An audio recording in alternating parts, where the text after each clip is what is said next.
A lot of people are asking for a tank update because they want to know kung anong isda ang ilalagay ko. And early this morning, Chase Aquatics arrived. Tapos dala na nila ang gift nila sa amin. They added more air plants and fern dito sa ating paludarium. So they gave us an anniversary gift. This is called a Santa Isabel angelfish. It's an albino angelfish. Tapos mga kamari-chef, it will really grow big. These are still juveniles or babies pa sila. When I consulted Chase Aquatics kung ano bang isda ang ilalagay dito na maganda, they know that I don't like taking care of fishes na masyadong sensitive. So they told me that this Santa Isabel albino is a sturdy or tough fish. Hardy pala yun, hardy fish. Tapos their color and their shape is so nice. Bagay na bagay siya mga kamari-chef. I'm so happy. Alam niyo ba mga kamari-chef, when you buy fish from Chase Aquatics, they make sure na yung mga fish ay na-quarantine muna. This is something na my husband and I are very, very particular with kasi nga,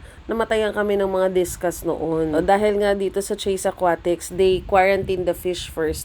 Nagkakaroon sila ng magandang cycling time.